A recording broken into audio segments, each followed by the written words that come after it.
I'm sorry. Don't apologize. We Don't have to do apologize for something. being a human being.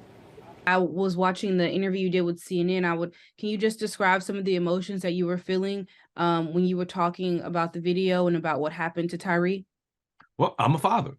My son is very young, but I'm a father. And I can also recall an encounter that took place probably 37 years ago with me. I had an incident where I was pulled over and I was looking down the barrel of a 357 when I'm a teenager. And so things could have very well, so it was that the fact that I'm a father, I have friends who have sons.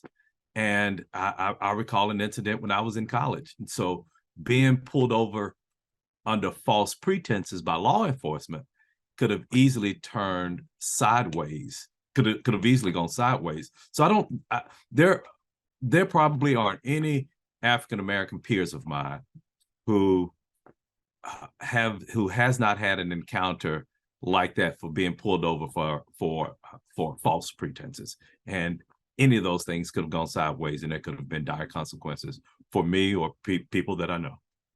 What's something that you would tell your son, I guess, do you give him, I don't know if he's old enough to have those kind of conversations, to give him advice about when he encounters police or anything like that? He's not yet, but I have very good friends who have teenage sons, who have young adult sons. And if you look at it from the standpoint, hey, Mr. Nichols was 29 years old. So you would think that if you look at how, and we still have limited footage from the standpoint, we don't have the body cam videos of the officers who are already on the scene, who were the ones who were extracting Mr. Nichols from the car. We just saw them go straight to 100. It wasn't gradually going from 5, 10, 15, 20, gradually to 100. From what we saw, they went straight to 100. So from that standpoint, Mr. Nichols may have, we just don't know what that interaction was.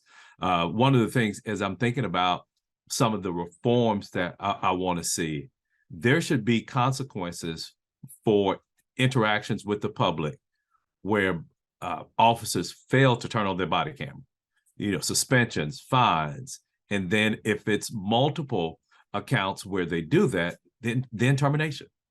But just think about and I think about a body cam video is there to protect the citizens, but it's also there to protect officers.